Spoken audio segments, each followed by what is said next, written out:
Bien, entonces vamos a iniciar con el capítulo número 5, que es el de campo magnético en la materia.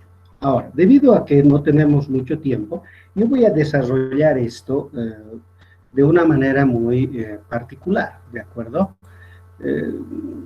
Entonces voy a dividir esta pizarra por la mitad y voy a hacer referencia al caso eléctrico.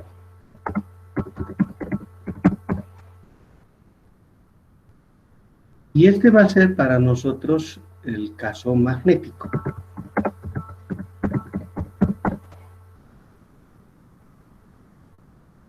Para que vean la alta simetría con la que se puede trabajar, ¿de acuerdo? Ok, habíamos visto nosotros al inicio del capítulo donde estudiábamos el campo eléctrico en la materia, habíamos visto de que existe un componente fundamental en la naturaleza y ese componente fundamental es el dipolo eléctrico, ¿verdad? El mismo es un vector que si lo dibujamos podríamos nosotros definirlo de esta manera. Este es nuestro vector P, que sabemos muy bien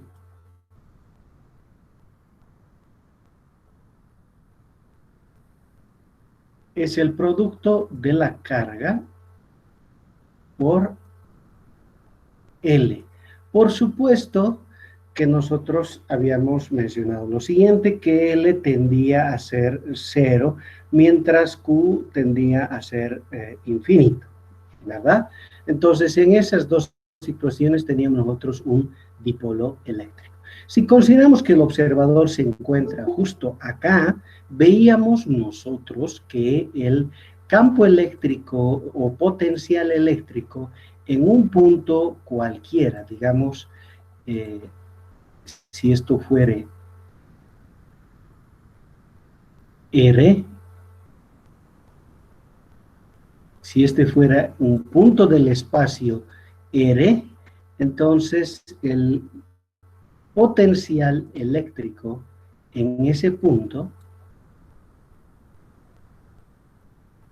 esto simplemente es un repaso de la parte eléctrica que ya vimos.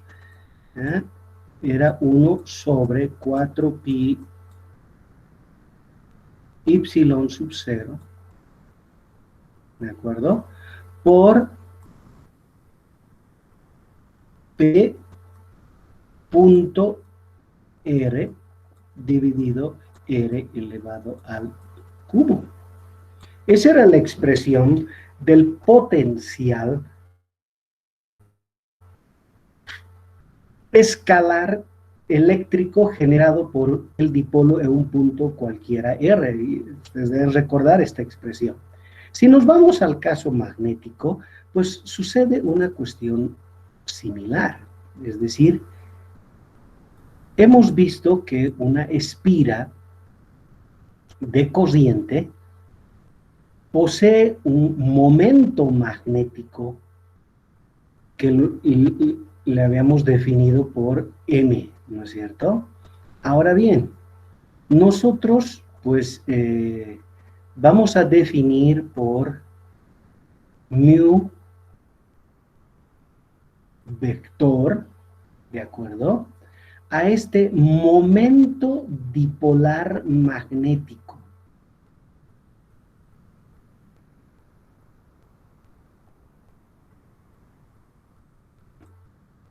¿Ya? Momento dipolar magnético, así se llama.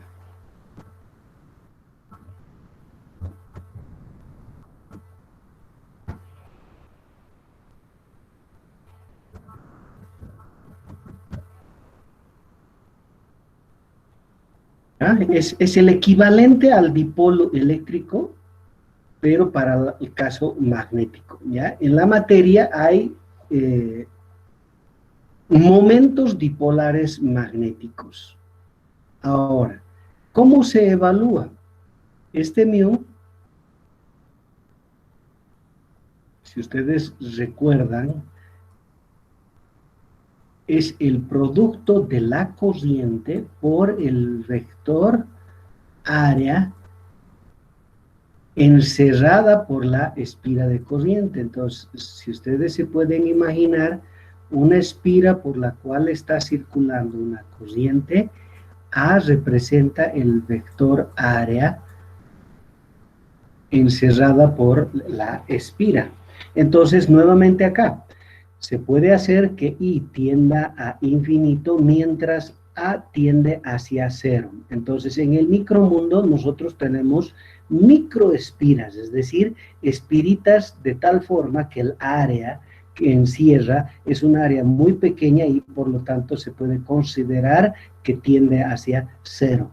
Esas espiritas son pues de los electrones moviéndose alrededor de los núcleos. Entonces, bajo esas circunstancias, el momento magnético se convierte en un momento dipolar magnético, que está dado por esta expresión. Ok, entonces si nosotros quisiéramos calcular ahora en un punto del espacio cualquiera, digamos,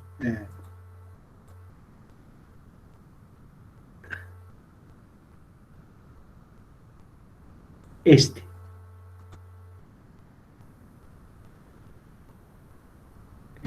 En este punto, aquí está nuestro observador, ¿ya? Quisiéramos calcular en este punto la perturbación magnética provocada por mu, lo podríamos hacer equivalentemente a través del potencial, solo que en este caso el potencial en este punto es el potencial vector, ¿verdad? Es el potencial vector magnético y es A.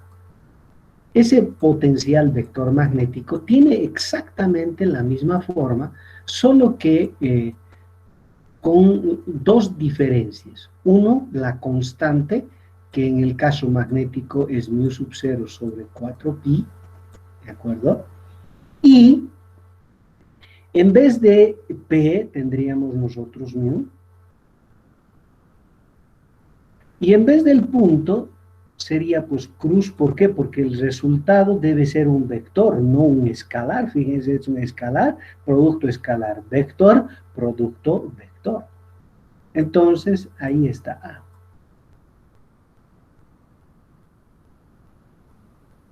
¿Está bien? Ok, entonces, si quisiéramos nosotros medir la perturbación eléctrica por medio del potencial, esta es la forma que tiene el potencial considerando el dipolo eléctrico. Este sería el potencial magnético considerando el dipolo magnético y también podríamos hacerlo en términos del campo. En este caso, el campo eléctrico sería igual a ¿qué? No se olviden, el campo eléctrico se puede obtener como menos gradiente del potencial escalar y ya vimos que el mismo era igual a, lo voy a escribir, 1 sobre 4 pi y0. Esto lo hemos trabajado con mucho detalle justamente porque podía haberse presentado esta situación, ¿ya? 3 paréntesis p punto r por r dividido r a la quinta menos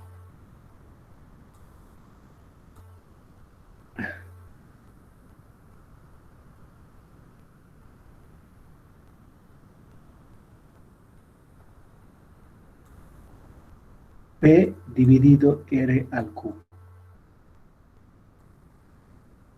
Bien, entonces si nosotros hacemos el gradiente de esto, podríamos obtener el campo eléctrico. Entonces, la perturbación eléctrica medido por medio del potencial o medido por medio del campo eléctrico en este punto. Lo mismo, sabemos, por lo que ya hemos visto, que B se puede obtener haciendo el rotacional del vector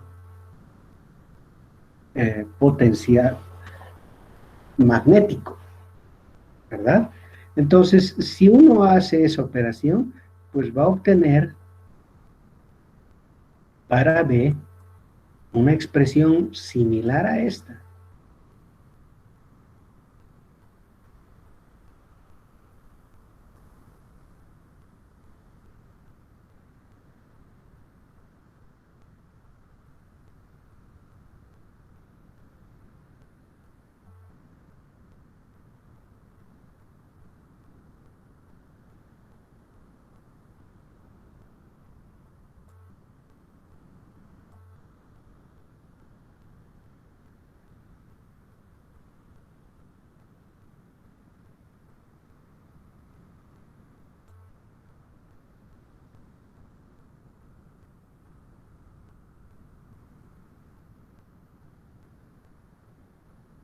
Ahí está.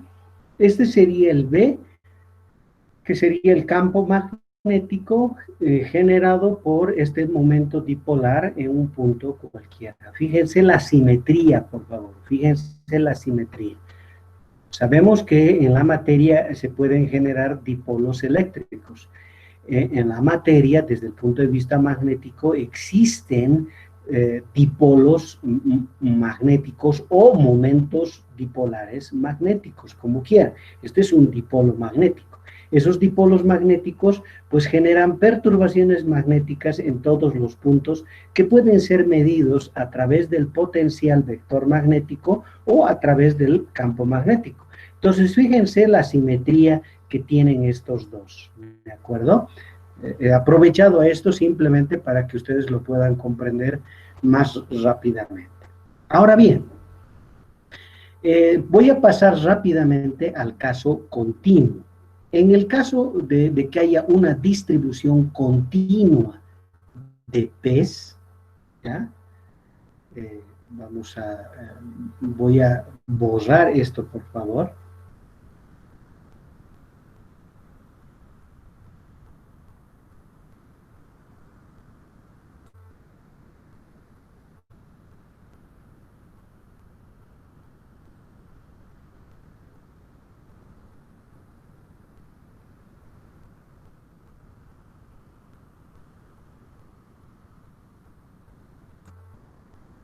Si tuviéramos una distribución continua y generáramos nosotros un elemento de volumen acá que tuviera como vector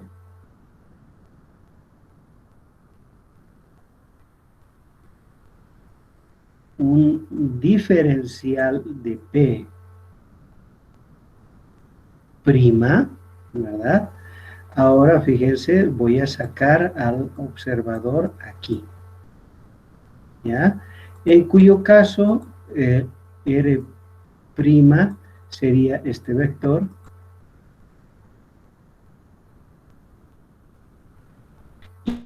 y el punto donde queremos nosotros definir sería R, ¿no?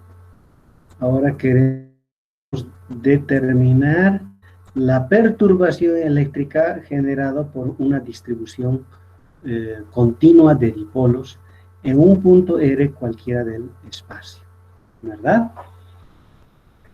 Ok, si ustedes recuerdan bien, podríamos darle nosotros algunas características. El volumen que encierra es B', la superficie que encierra ese volumen es S', y todo en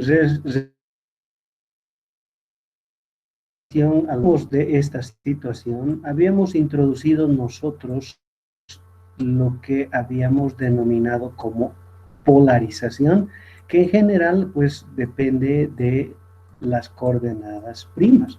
Y habíamos dicho de que la polarización se podía expresar como la derivada de P' respecto de B', ¿verdad?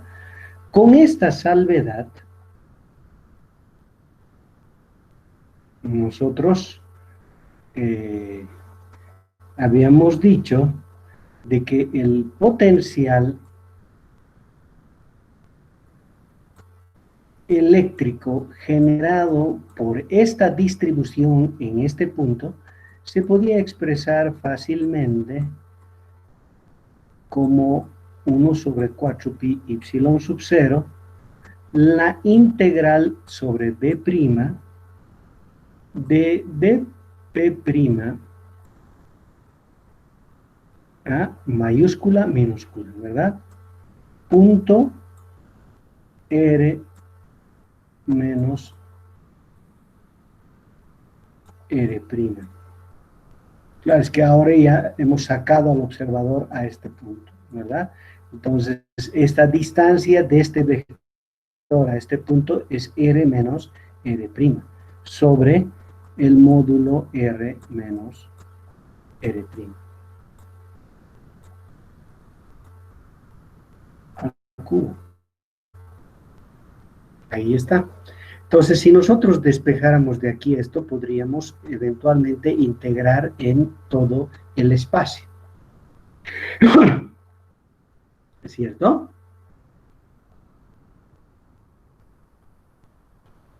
De ahí habíamos sacado nosotros el sigma de polarización y el rho de polarización, si ustedes recuerdan.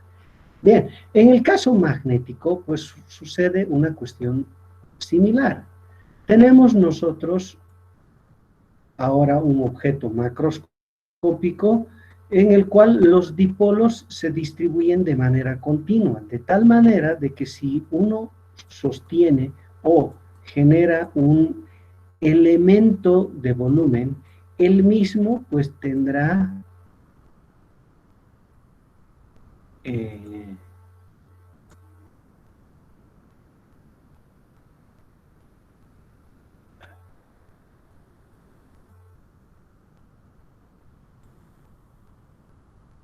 un diferencial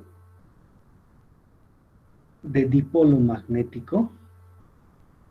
En algún punto estará ubicado el observador.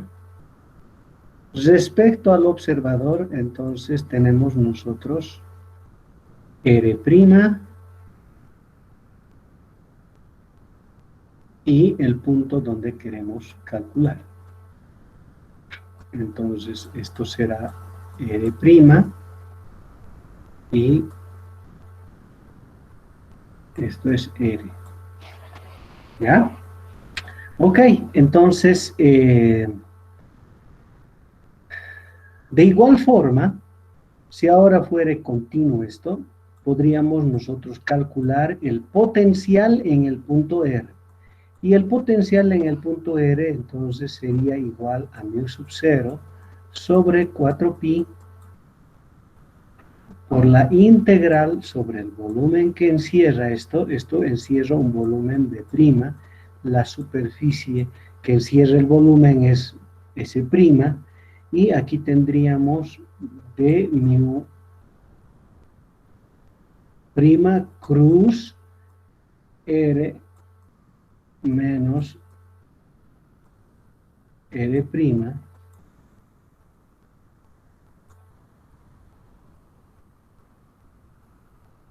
todo dividido módulo al cubo de R menos R'.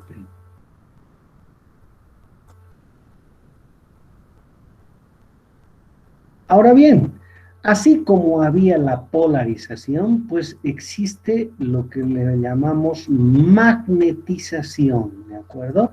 Que obviamente depende de las coordenadas en prima, porque está aquí en esta región, ¿de acuerdo? Y se va a definir como la derivada de mu' respecto al volumen B'.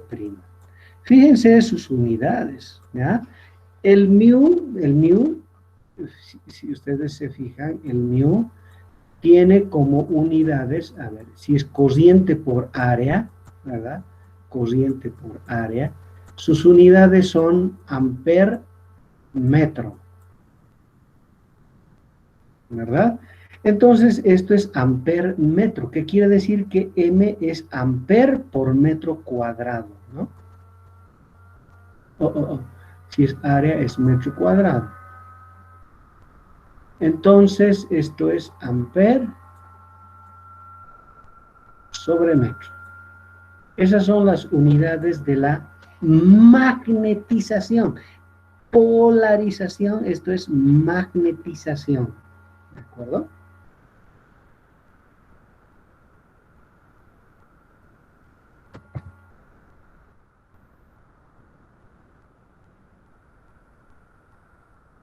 Ahí está la magnetización que se mide en amper por metro. ¿De acuerdo? Entonces, si nosotros sustituimos, esto lo voy a cambiar porque parece la N, en realidad es mu.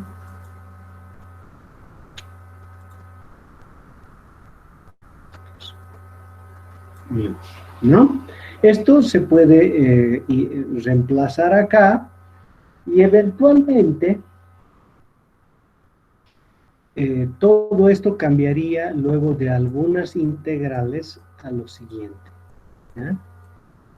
Resultaría ser mu sub 0 sobre 4pi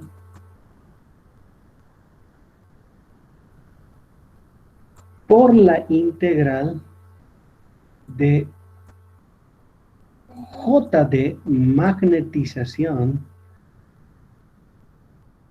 en R', por supuesto, por dB' dividido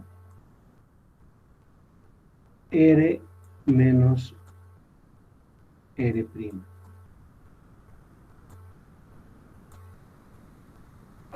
Donde J de magnetización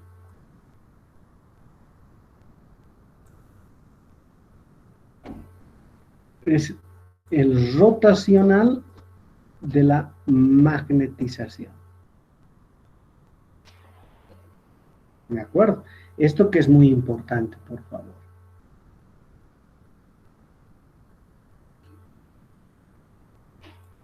¿De acuerdo? Entonces, A se podría expresar de esta forma. Esto es completamente equivalente, si ustedes desean, a la forma a la que estamos acostumbrados, es decir, luego lo voy a escribir, ¿ya? Pero en principio, fíjense la alta simetría. Repito, de aquí aparecían dos términos. Uno, el término de el sigma de polarización, que era igual a ¿qué? Era al vector polarización punto UN.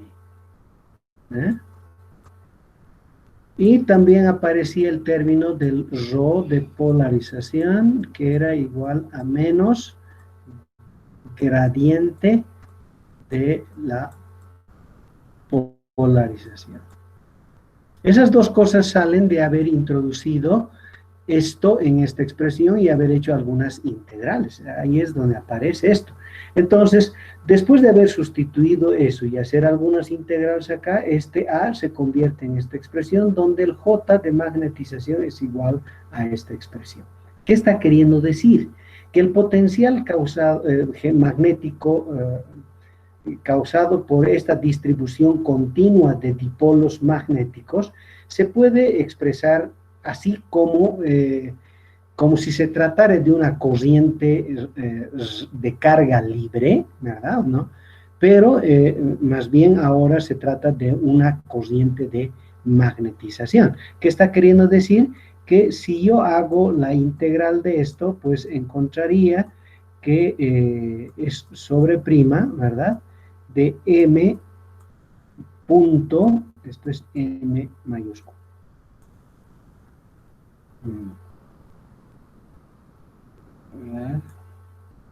Lo voy a escribir mejor.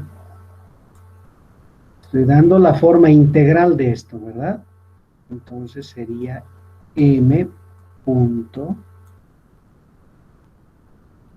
dr' igual a I de magnetización, ¿ya? Esto, si lo transformo a la versión integral, entonces nos daría la posibilidad de calcular la corriente de magnetización. Entonces, ¿qué estoy diciendo?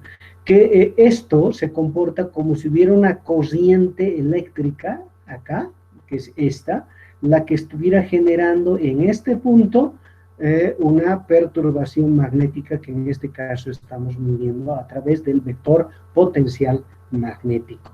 ¿De acuerdo? Preguntas.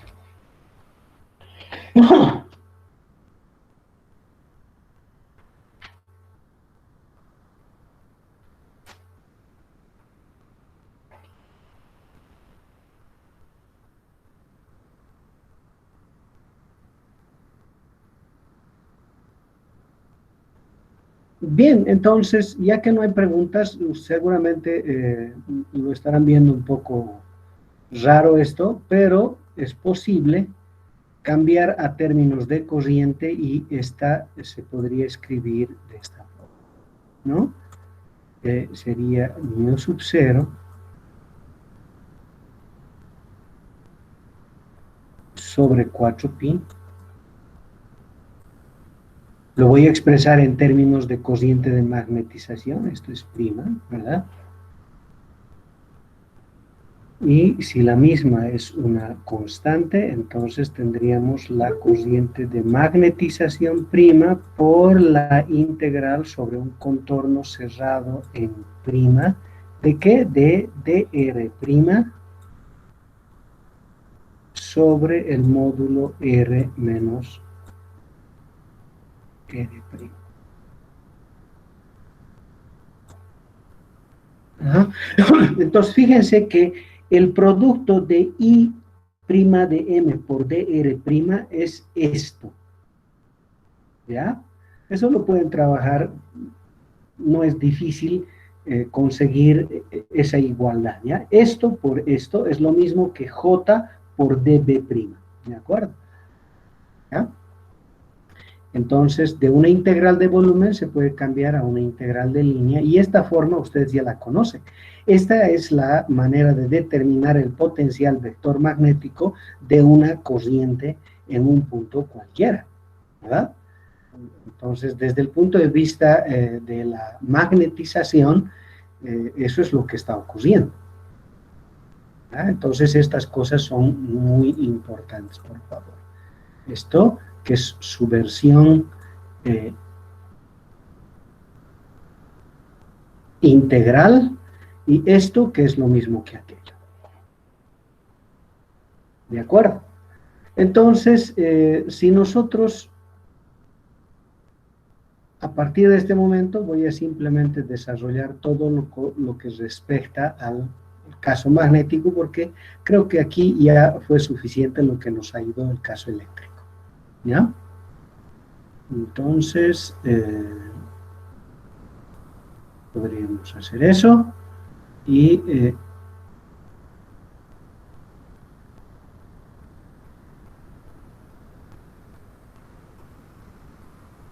si quisiéramos calcular el campo magnético,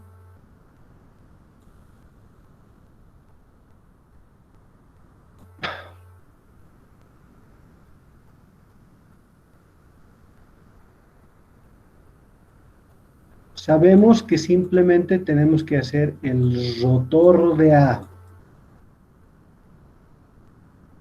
Si hacemos esa operación para A, entonces como tiene la misma forma, obviamente encontraríamos el mismo resultado que se encontró para el caso eléctrico, ¿no? Y por lo tanto sería mu sub 0 sobre 4pi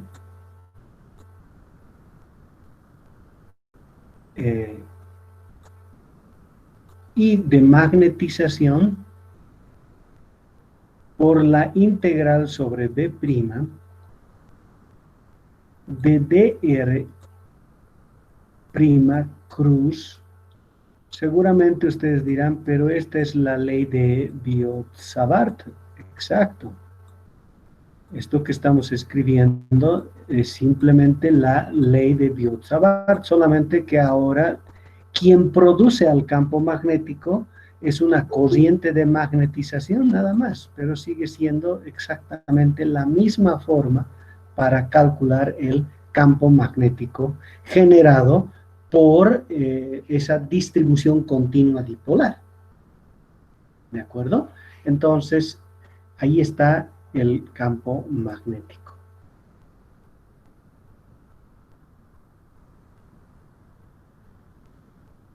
Ahora bien, nosotros vamos a escribir la ecuación general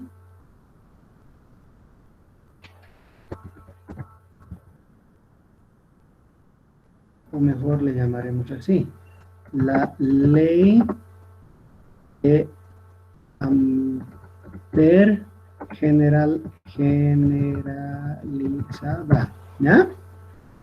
Es decir, esta vez que incluya materia, ¿no? Que ya no estamos en el vacío. Claro, en el vacío, si nosotros teníamos el vacío, para el vacío,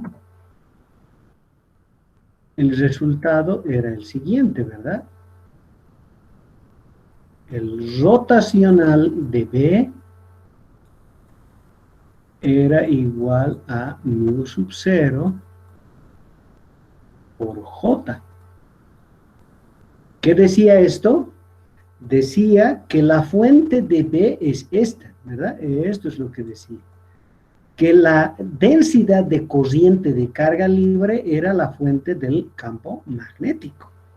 Eso es lo que decía la ley de Ampère para el vacío. Ahora que nosotros consideramos a la materia, entonces, ¿en qué se transforma esto?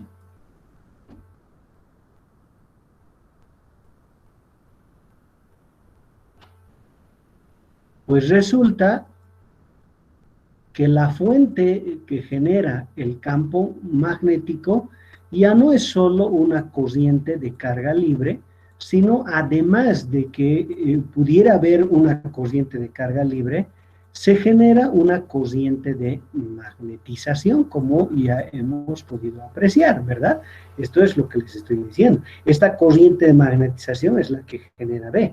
Ahora, en el caso en el que hubieran dos corrientes de carga libre, pero también corrientes de magnetización, entonces todo esto ahora es fuente del campo magnético, ¿verdad? Corriente de carga libre, pero también corriente de magnetización. Ahora bien,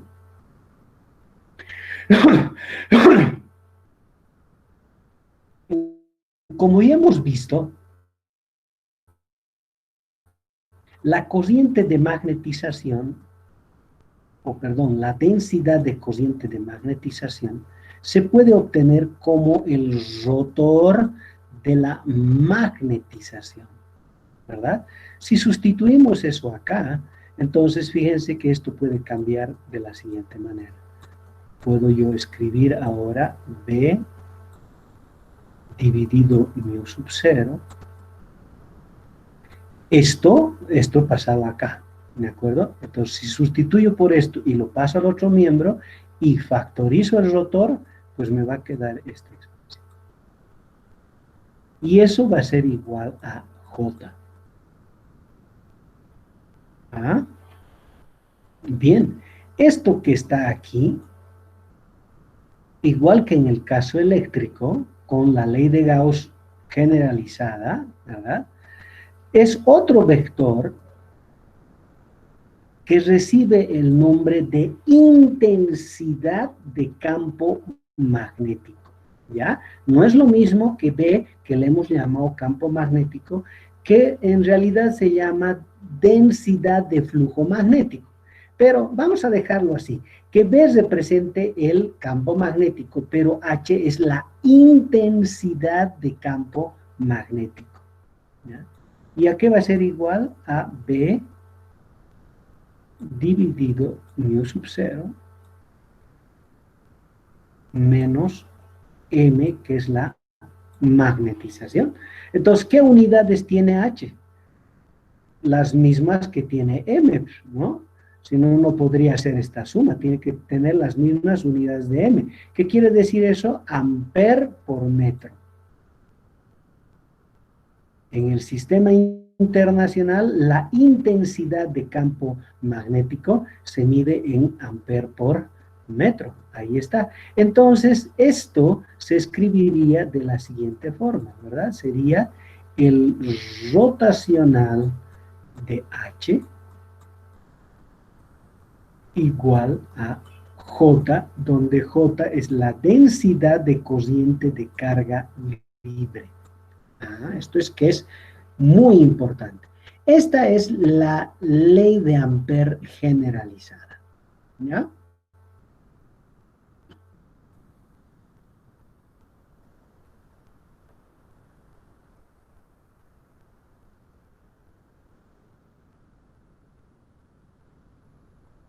Si ustedes desean, su versión integral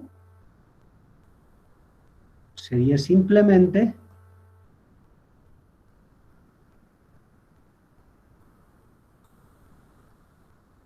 la integral sobre C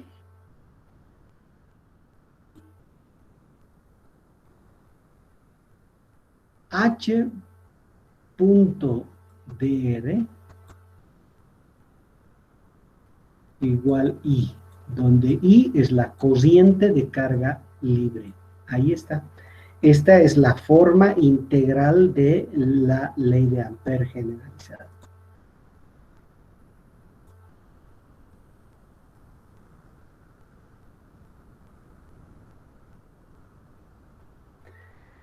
Inge, un detalle. En en el campo magnético que escribió de B es igual a μ0 sobre 4 pi y M es Ujú. IM prima, ¿verdad? No es. Eco, muy bien, muchas gracias. Sí, es prima, todo es en prima. Sí, gracias. Gracias, Inge. Ahí está. Entonces, ya tenemos la ley de Ampère. Entonces, ¿qué es lo que ocurre? Con esta o con esta uno puede calcular el H, ¿verdad? Uno puede calcular H.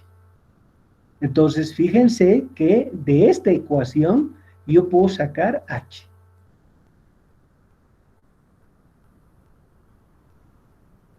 Solo necesito conocer la corriente de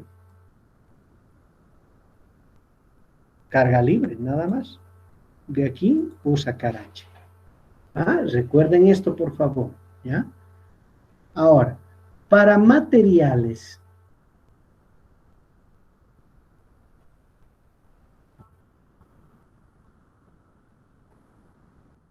lineales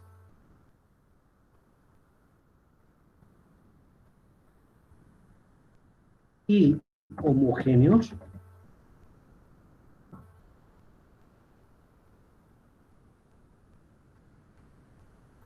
resulta que la magnetización de un material es directamente proporcional a H. A esta H. Ajá. ¿Qué estoy diciendo? Que si tenemos nosotros un determinado material y el mismo está sometido a un campo H, ¿ya? Entonces aquí en el material se va a producir una magnetización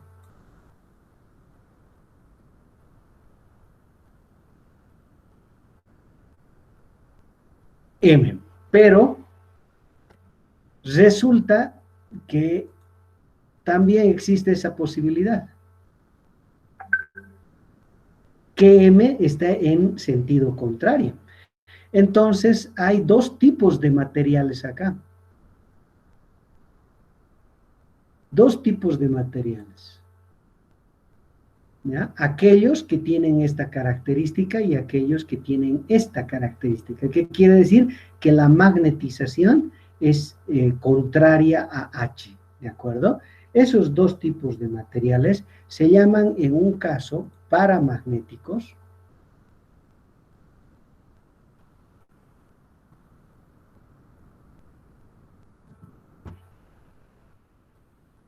y en el otro se llaman diamagnéticos. Lo que no ocurría con el caso eléctrico, ¿verdad?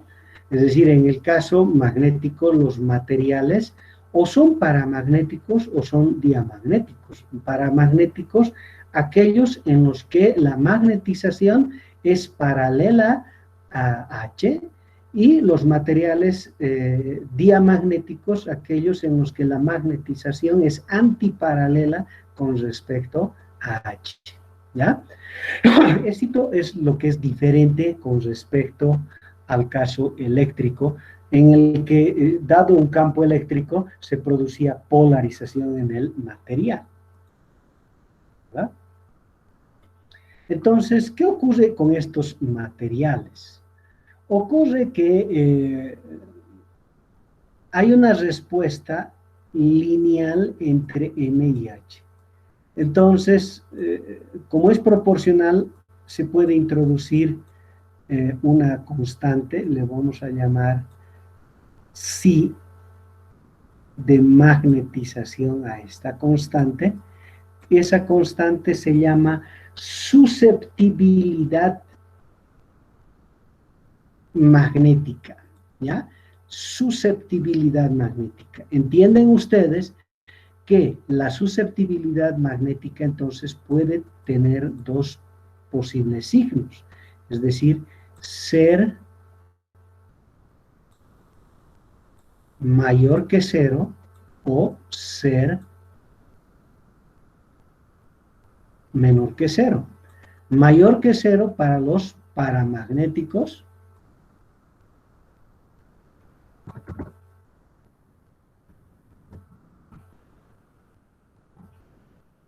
y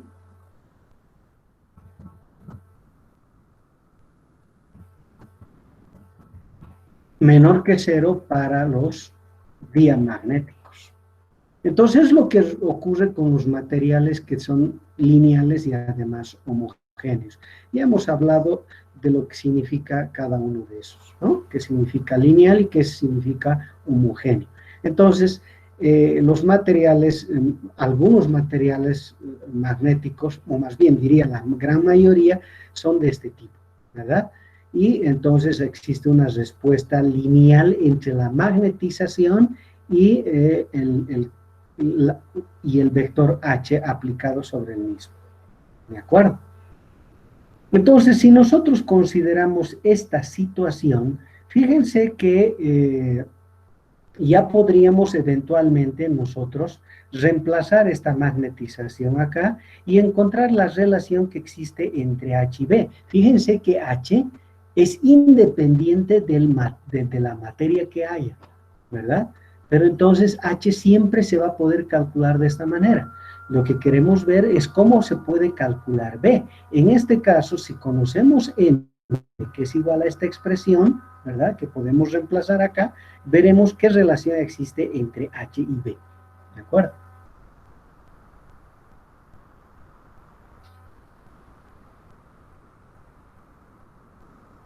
Entonces voy a borrar esto, me voy a quedar con aquello.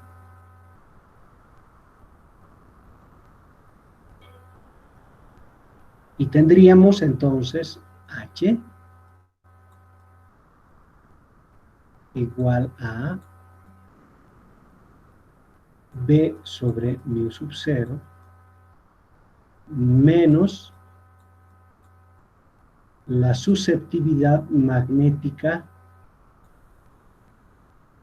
por H, y de acá esto podría ir al otro miembro y finalmente multiplicado por eso, ¿verdad? Entonces, ¿qué nos quedaría?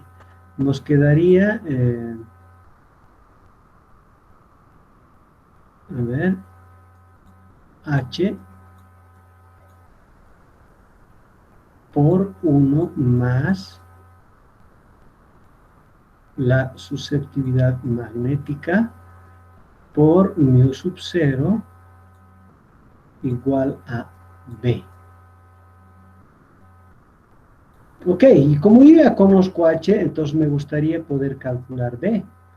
Y por lo tanto, B sería igual a mu por H. Donde mu ahora es la permeabilidad magnética del material, que se va a calcular como el producto de la permeabilidad magnética del vacío más este termo, o por ese termo. Ahí está, es la permeabilidad magnética de este objeto. Entonces, este objeto tiene una propiedad física que es su permeabilidad magnética.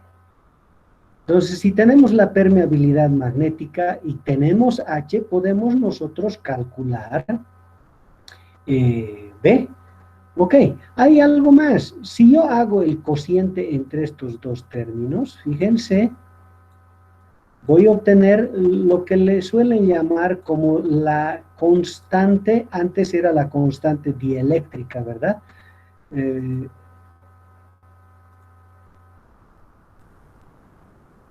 Pues a esto se le llama la constante magnética, ¿ya?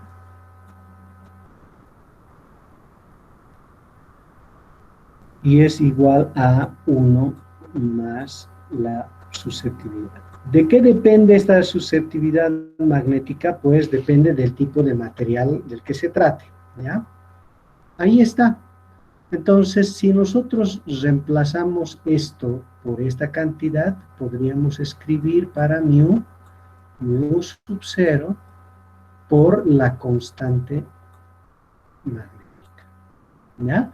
¿Eso qué quiere decir? Que esto se podría escribir como B igual mu sub 0 por la constante magnética, obvio, ¿no? La constante magnética no es mu sub 0 sobre 4pi, por si acaso, ¿ya? ¿Qué es? Es el cociente entre las permeabilidades del objeto respecto de la del vacío, ¿ya? Por H. Entonces, aquí está. Esta es la manera en la que podemos calcular B.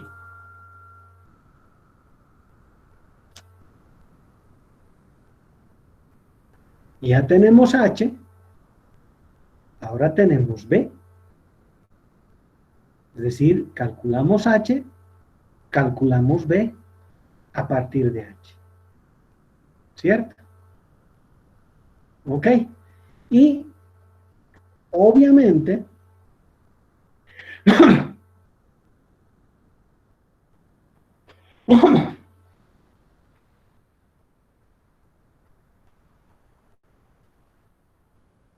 si hemos calculado los dos, eventualmente de aquí podríamos obtener M, ¿no?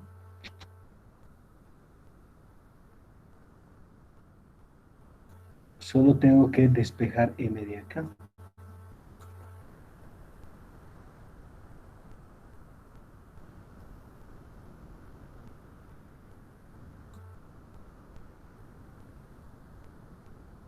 Entonces sería B sobre mu sub 0 menos H. Entonces podría ir fácilmente en ese sentido los cálculos que uno precisaría hacer, ¿no?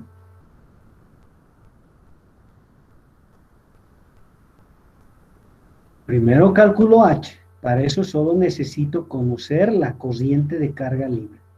Ahí está. Con H, conociendo la constante magnética o, dicho de otra manera, la permeabilidad magnética de ese material, pues calculo B. Con H y B, pues puedo calcular la magnetización del material, si es que me estuviera impidiendo, ¿ya? En ese orden, entonces, podríamos nosotros hacer los cálculos que necesitamos hacer. ¿Preguntas?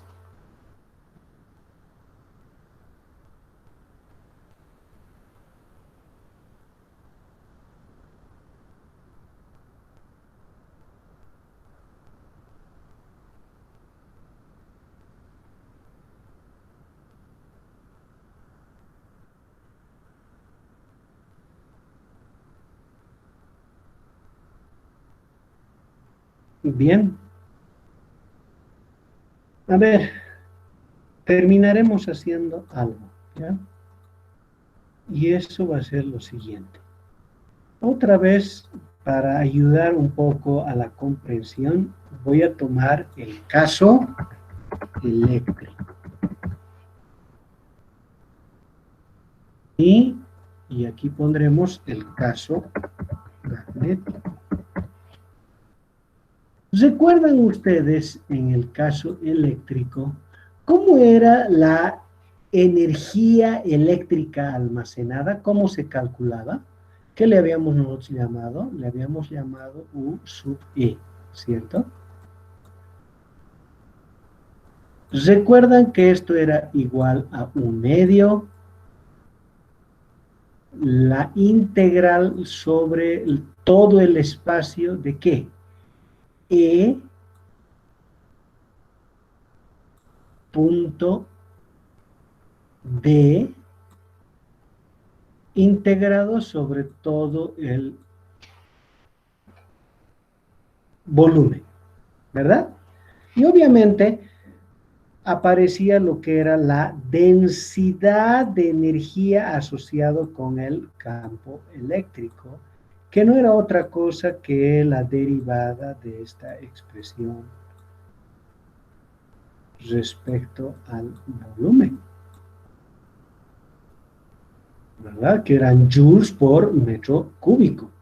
¿Cómo creen que sea el caso magnético? Si yo tuviera que escribir ahora la energía asociado con el campo magnético, ¿creen ustedes que habrá alguna relación similar a esta? Ya que han visto que son realmente el caso eléctrico y el caso magnético tienen una simetría increíble. A ver, si ustedes tuvieran que atreverse a escribir, sin necesidad de haber hecho ningún cálculo, la expresión de la energía del campo magnético, ¿a qué sería igual? Seguramente el U medio hay.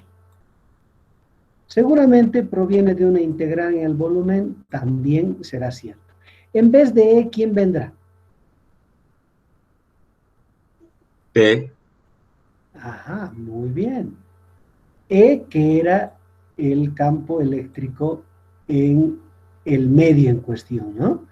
Y D, ¿por quién tendrá que ser reemplazado?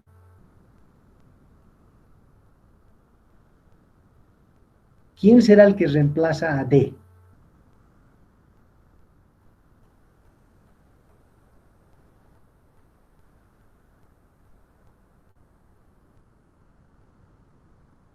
A ver, para que se orienten. ¿Recuerdan la ley de Gauss para el vacío? Era la divergencia de E igual a rho sobre y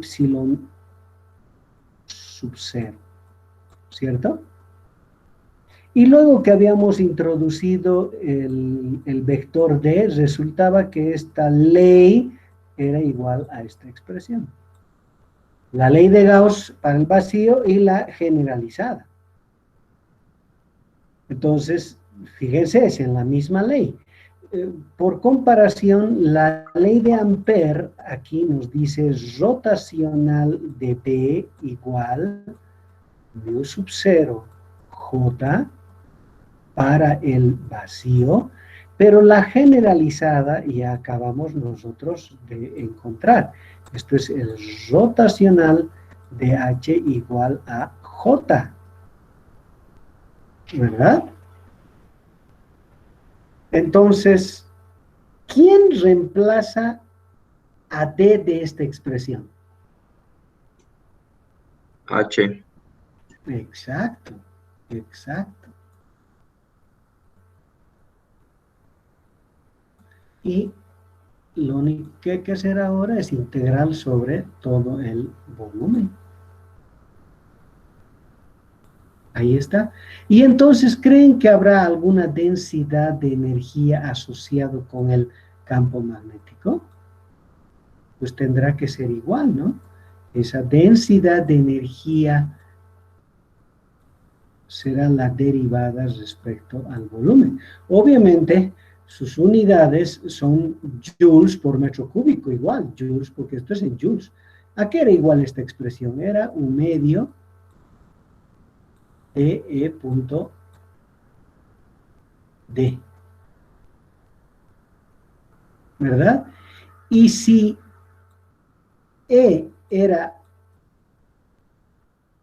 paralelo a D, ¿recuerdan? D era igual a ¿qué? A Y por E. En esas condiciones, la densidad de energía asociada con el campo eléctrico se escribía como un medio Y la permitividad eléctrica del medio en cuestión, por E elevado al cuadrado. Eso da, ¿verdad? Y aquí, si yo hago esta operación, ¿qué me va a dar? Me va a dar un medio B punto H. Ahora, ¿qué ocurre si B y H son paralelos? En otras palabras, habíamos encontrado de que B era igual a ¿qué? A mu por H, ¿cierto? Entonces, fíjense que yo podría escribir rho de B.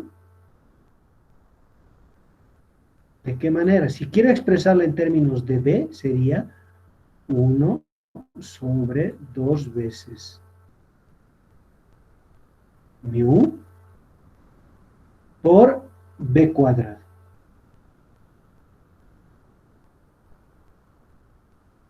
Ahí está. Entonces, esto en función de la permitividad eléctrica del medio, está la permeabilidad magnética del medio. ¿Ah? Obviamente en joules por metro cúbico, ¿no?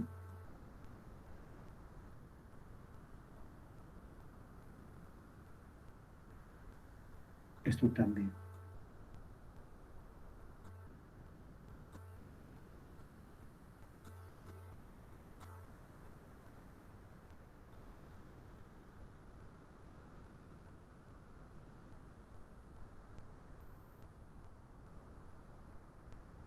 ¿Ya? Así entonces que podríamos nosotros calcular la energía magnética, ¿no?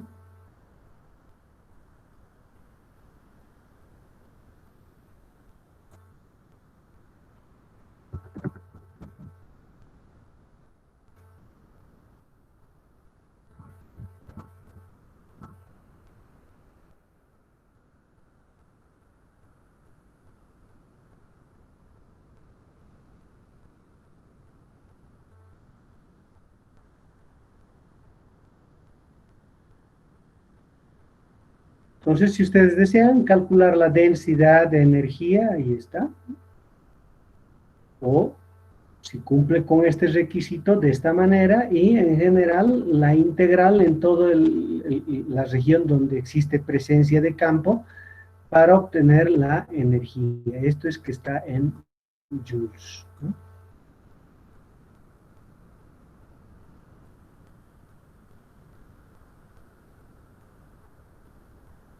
Lo mismo que esto. Solo he usado esto, recordarles esto, justo para, sin mucho cálculo, obtener lo mismo. Pero alguien tal vez se puede extrañar y decir, pero ¿acaso no debería haber un producto cruz acá? No se olviden, es la energía, no es un vector. Entonces, sigue siendo el producto escalar, ¿ya? Sigue siendo el producto escalar. Es muy importante eso. En el caso eléctrico, E punto D, en el caso magnético, B punto H. ¿Ya?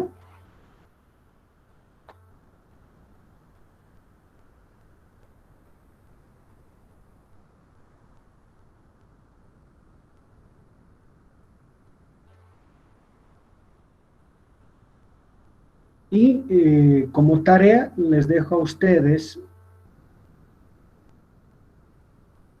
investigar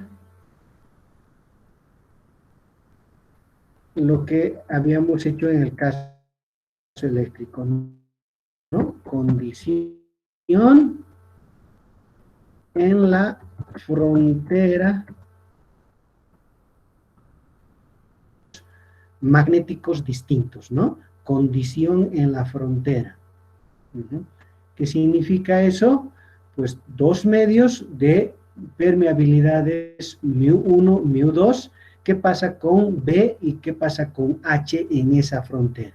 ¿Ya? Condición en la frontera para el campo magnético.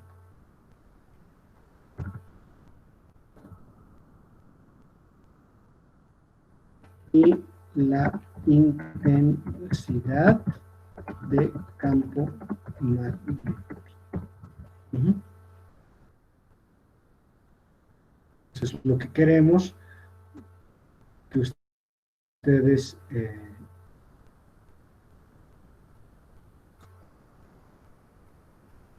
investiguen. ¿De acuerdo?